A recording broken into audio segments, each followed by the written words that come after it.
Hola, ¿qué tal? Bienvenidos a un nuevo episodio del podcast Historia Universal Contemporánea. Mi nombre es Raimundo Salcedo y antes de iniciar quiero hacer algunos avisos parroquiales respecto a este podcast. En primer lugar, agradecer a todos los seguidores de este podcast, especialmente a los que se han acercado a través de los comentarios de YouTube o mensajes privados de Instagram. Créanme que aunque a veces no los respondo con rapidez, los leo con gran interés. En segundo lugar, que el episodio de hoy y el especial que saldrá publicado la próxima semana serán los últimos dos episodios de la actual temporada para dar paso a una tercera que iniciará a finales de septiembre, en la cual la temática será parecida, será muy cercana a lo que tenemos actualmente, pero con otros contenidos, otros enfoques que ya se darán a conocer en su oportunidad. Finalmente, por este medio quiero enviar un afectuoso saludo a mi amigo Sergio Esquerra, quien ha sugerido un tema de gran interés para este podcast y que por supuesto se está trabajando para salir precisamente en lo que será la tercera temporada a iniciar tentativamente a finales de septiembre del presente año. Bien, sin mayor preámbulo, el tema del que hoy platicaremos es la Revolución Francesa. En el marco de lo que ya iniciamos en el episodio pasado sobre la era de la Revolución, donde comentábamos sobre la Revolución Industrial y algunas de sus características. Bien, este episodio abordaremos a través de la obra de Erich Hobsbawm, que ya hemos comentado en un par de ocasiones, como eje central, pero eventualmente tocaremos la postura de Alexis de Tocqueville sobre los efectos de la revolución y algunas de sus concepciones durante el siglo XIX. En principio, Hobsbawm nos plantea a la Revolución Francesa como un movimiento prototípico. Pues bien, sobre sus ideales se establecieron políticas públicas a nivel global, pues todos los regímenes se posicionaron ya a favor o en contra de los principios de 1789.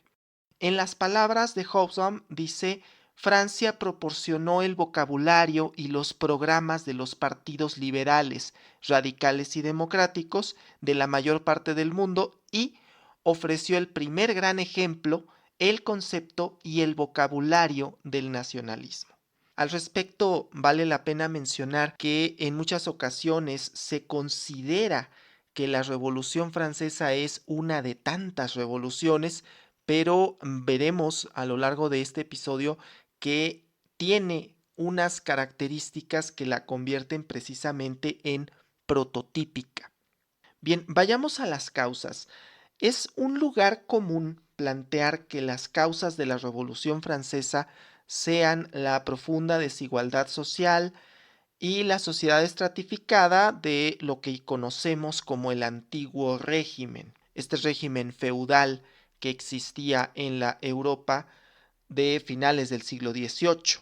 Pero el hecho de que se trate de un lugar común no convierte a esta en una causa que haya de desechar a priori, porque a pesar de que podemos decir y tildarla de un lugar común, pues claro que nos da luz, por lo menos al inicio, de lo que trató la Revolución Francesa. Al efecto, precisamente tocamos a Alexis de Tocqueville, que pretende refutar un poco esta idea sobre la base principalmente de que la Revolución Francesa estalla en un país en el que comenzaba a haber cambios favorables a los campesinos y a lo que conocemos como el tercer estado, y no en sitios o países como los reinos que hoy conforman Alemania, que hoy sería Alemania, en donde el régimen feudal era mucho más arraigado y con mayores restricciones a las que existían en la Francia del siglo XVIII.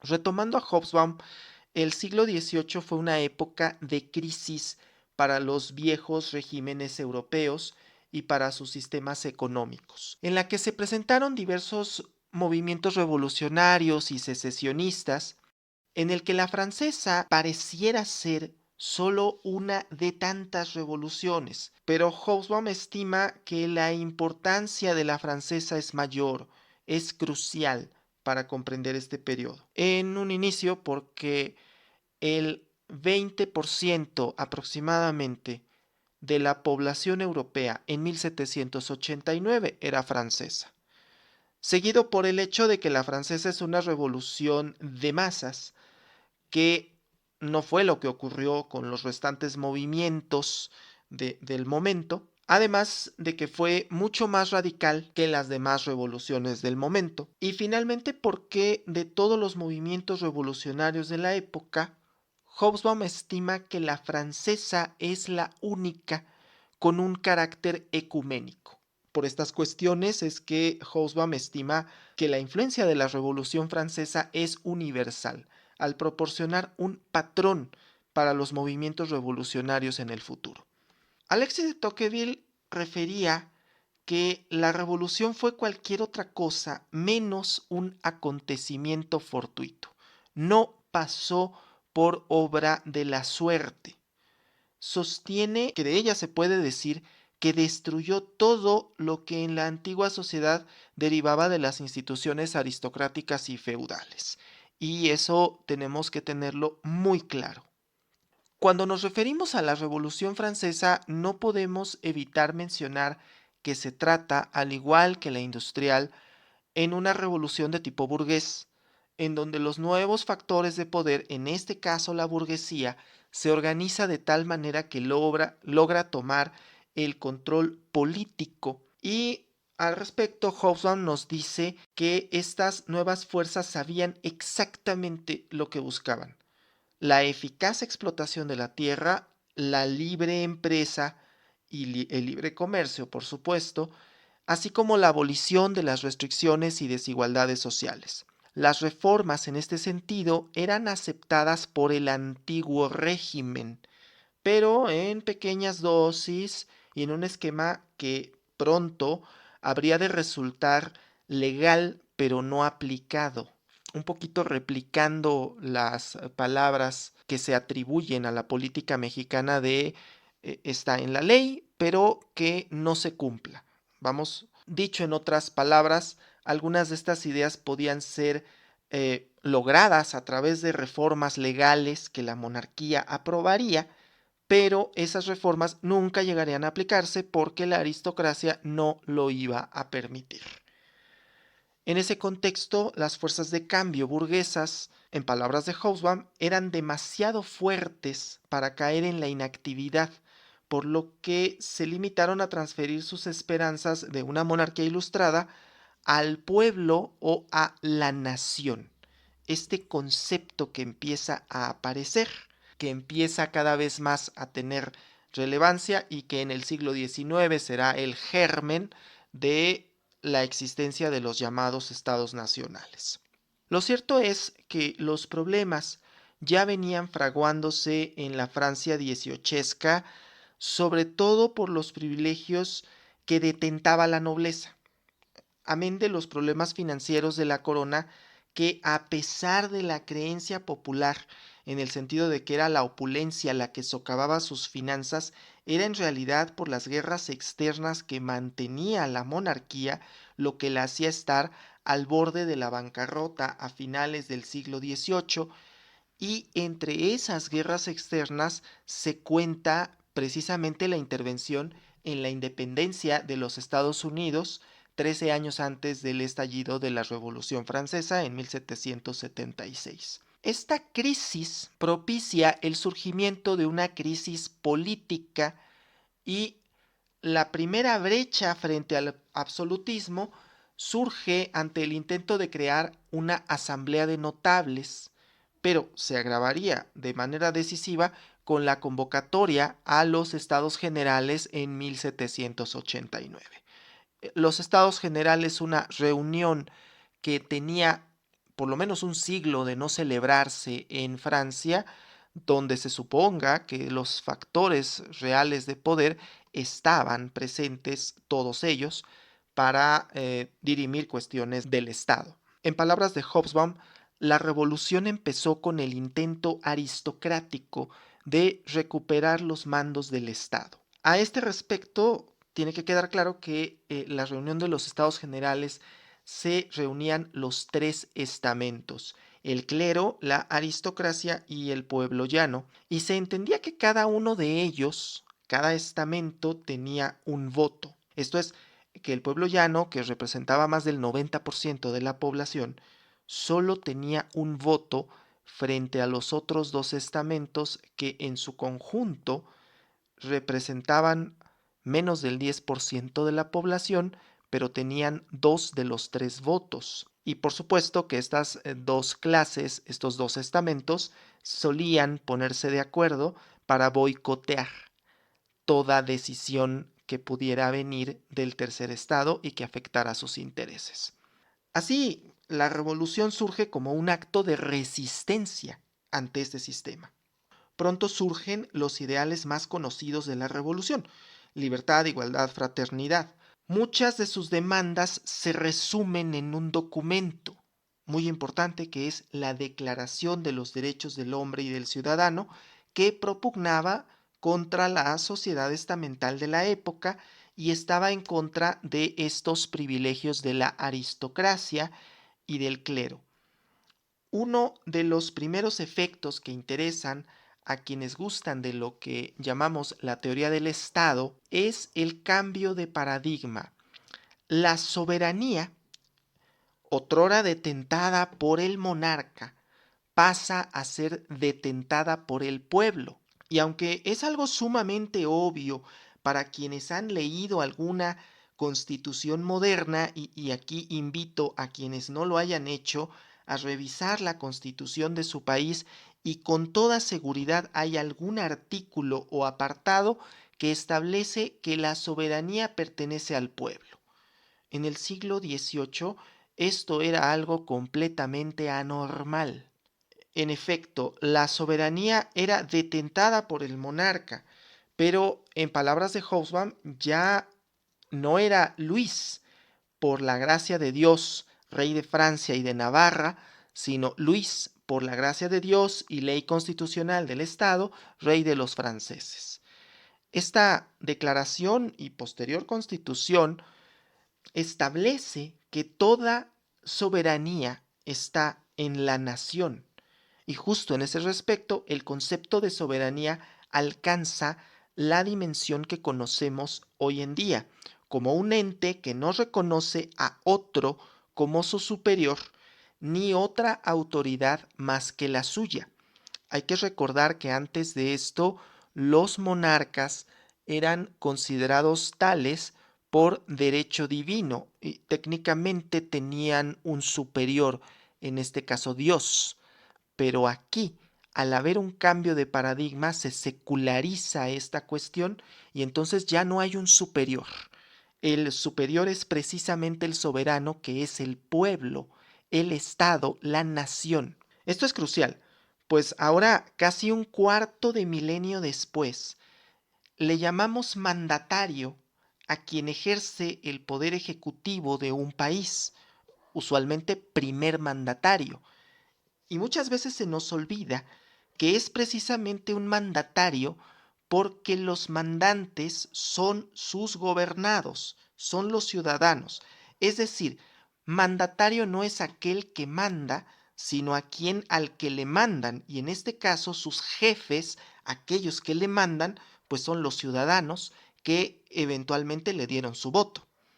Bien, a pesar de que el primer momento de la revolución pareciera ser ecuánime al mantener a Luis XVI al frente de la monarquía, muy pronto comenzará a radicalizarse por un intento de contrarrevolución y por una serie de guerras de las que platicaremos en un momento.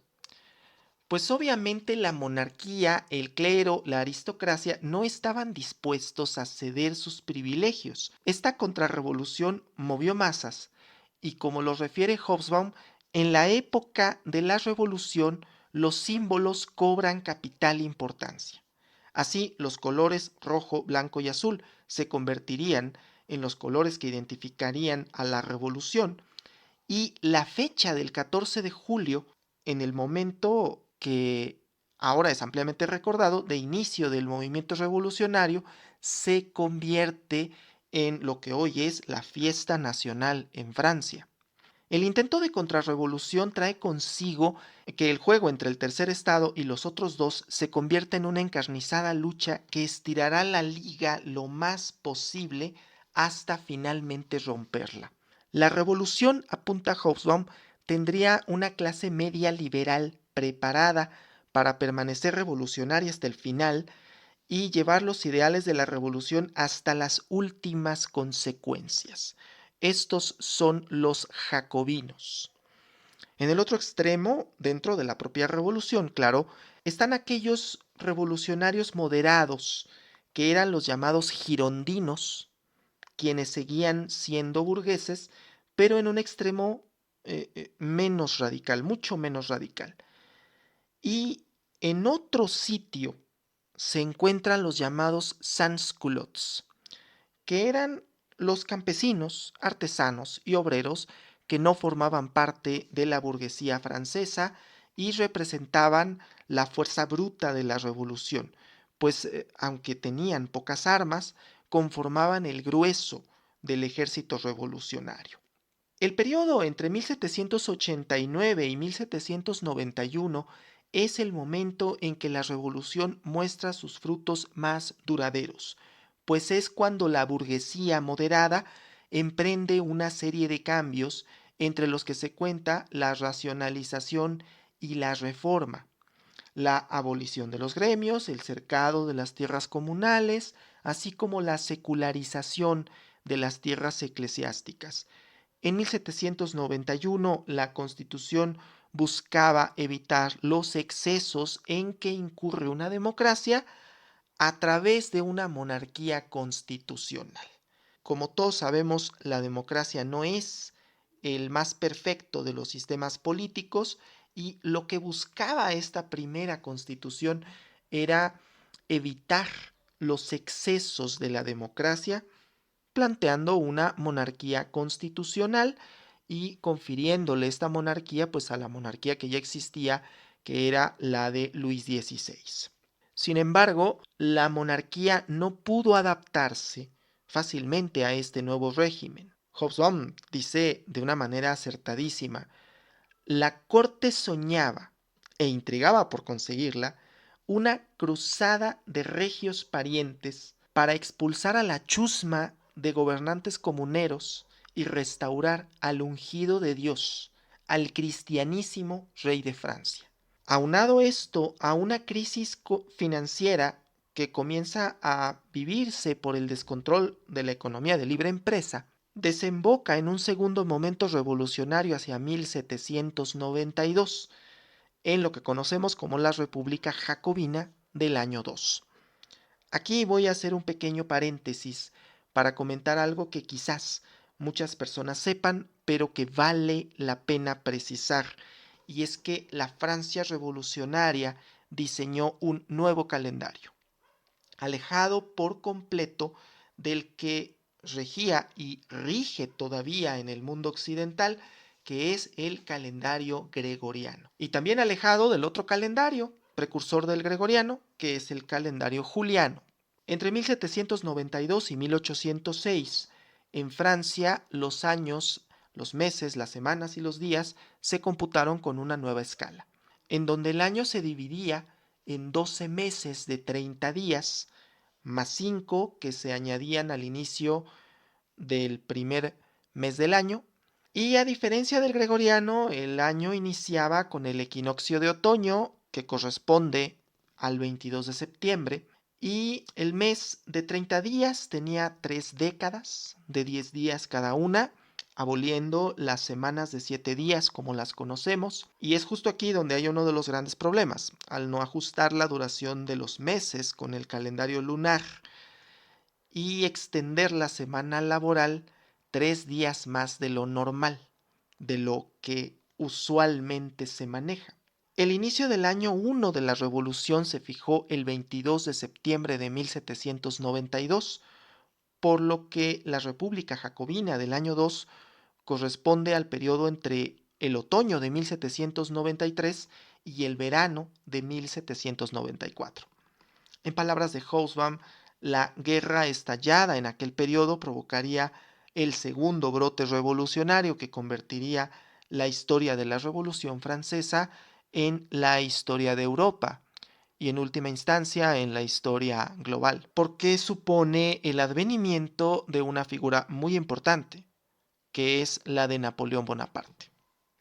Una serie de guerras externas se fraguaron entonces cuando varias de las monarquías europeas se disponían a atacar Francia para intentar la restauración de Luis XVI como monarca absoluto, lo que provoca que la revolución se vuelque en una cruzada que buscaba defender su libertad, pero además en una búsqueda de propagar los ideales revolucionarios al resto de Europa, pues tenían la convicción de que la revolución estaba obligada a liberar a los pueblos que estaban sujetos a la opresión. A estos procesos los vamos a llamar guerras revolucionarias. Estos movimientos se presentarían en todas las facciones revolucionarias, incluyendo las más moderadas. Hobsbawm plantea que había una generosa pasión por expandir la libertad, así como una verdadera incapacidad de separar la causa de la nación francesa de la de toda la humanidad esclavizada. Así, la revolución se veía a sí misma como la salvadora de la humanidad respecto de la tiranía que representaba el antiguo régimen. Aquí vale la pena precisar que es un poco jugando el papel que juegan los Estados Unidos en el siglo XX y todavía en cierta manera intentan jugarlo en otras partes del mundo. Las guerras revolucionarias fueron en paralelo a una serie de cambios radicales en Francia. Hacia 1793 se abolió finalmente el régimen feudal y una mañana de enero de ese año es ejecutado Luis XVI, acusado de alta traición.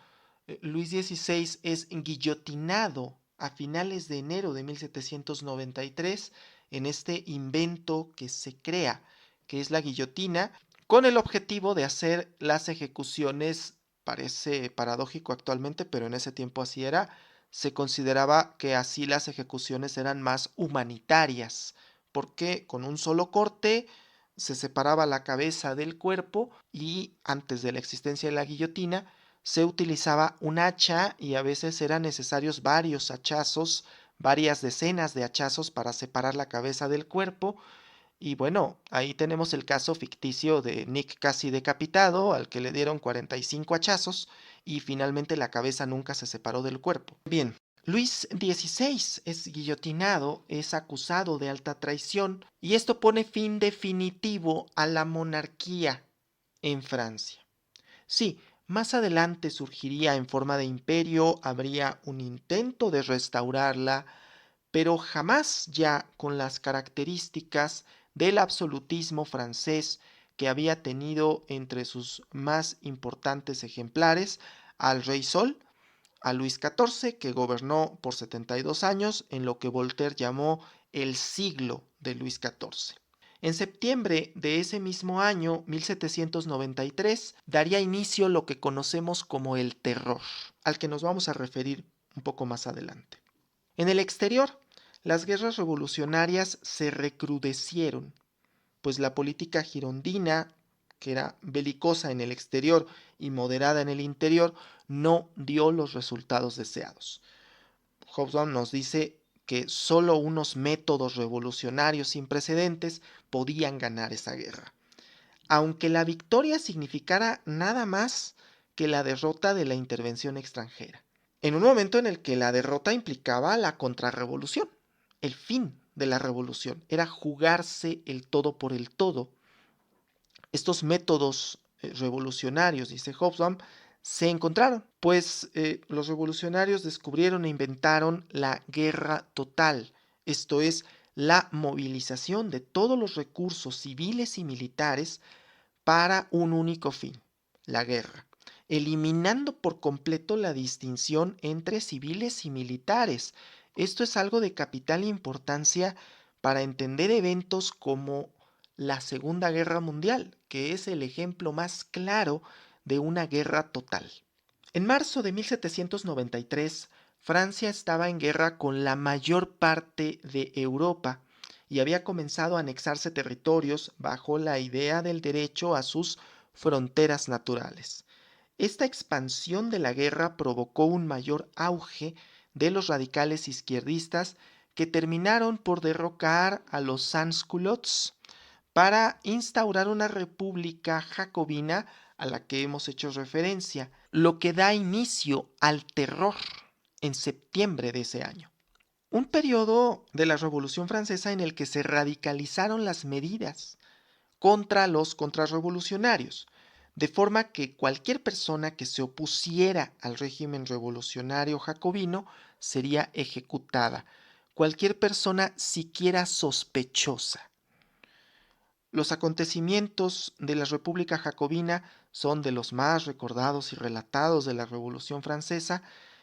Uno de los claros ejemplos es el ascenso y caída de Robespierre y el terror, que se ha demonizado como una dictadura histérica y ferozmente sanguinaria, citando a Hobsbawm, y es claro que se trata de la primera república popular que sirve de inspiración para las revueltas que le siguieron. Ha de decirse, citando a Hobsbawm por supuesto también, que el terror no es ni por asomo la mayor suma de ejecuciones aplicadas por un Estado autoritario y tiene eventos muy cercanos que lo superan en número. Ya no pensemos en eventos del siglo XX, pensemos en eventos mucho más cercanos como las matanzas que subsiguieron a la Comuna de París de 1871. El número de víctimas del terror se estima en 17,000 ejecuciones en 14 meses. Tampoco vamos a decir que es un número muy bajo, pero tampoco podemos demonizarlo al grado de considerar que es un genocidio o estos otros conceptos que incluso resultarían anacrónicos. Precisamente la caída de Robespierre, uno de los jacobinos más radicales, es la que genera un desbarajuste económico, político y social que culmina con la bancarrota nacional de Francia en 1797. Robespierre, apunta Hobsbawm, es el único, aparte de Napoleón, el único emanado de la revolución al que alguna vez se le rindió culto. En el momento de su ascenso al poder, la República aún representaba una unión, una amalgama entre jacobinos y sans-culottes, y pese a que no tenía un cargo específico como tal, sino solamente el carácter de miembro del Comité de Salud Pública, que pronto pasa a ser un gabinete de guerra, tenía el control efectivo de la Convención Nacional de Francia, el cual este control se debe atribuir a las masas que cuando abandonaron a Robespierre se produjo su inevitable caída.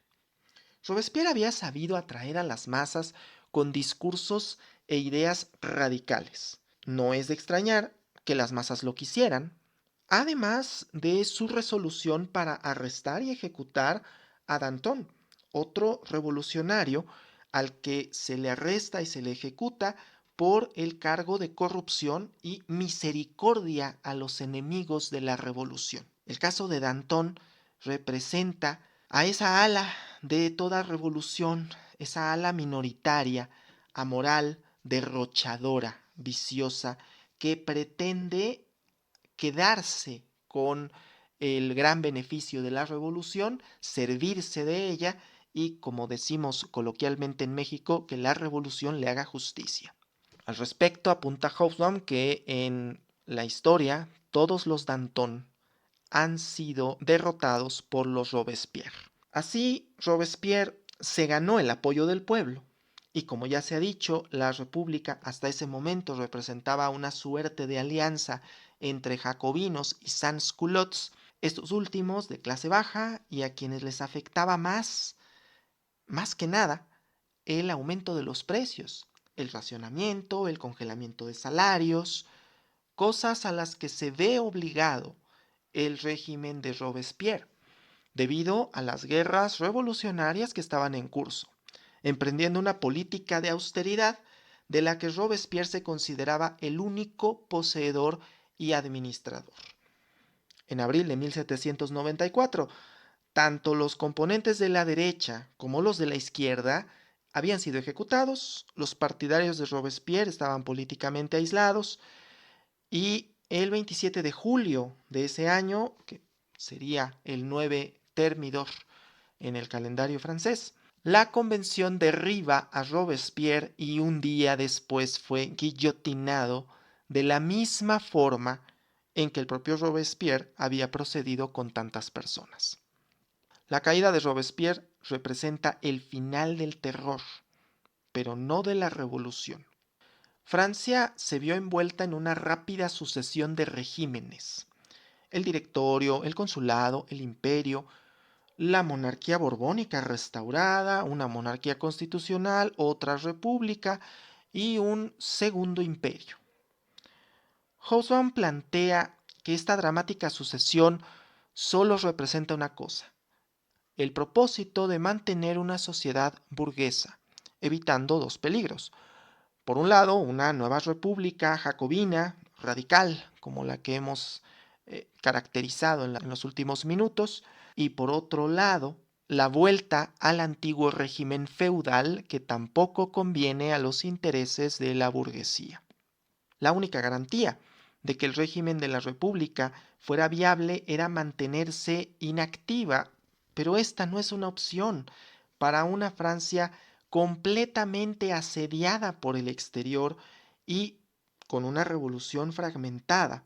La solución obviamente viene por parte del ejército, ese ejército que está luchando en el exterior para defender Francia, y por eso no es ninguna sorpresa que quien tomara las riendas del gobierno y se proclamara emperador más adelante fuera un líder del ejército que decide hacer caso omiso al régimen endeble que queda después de Robespierre.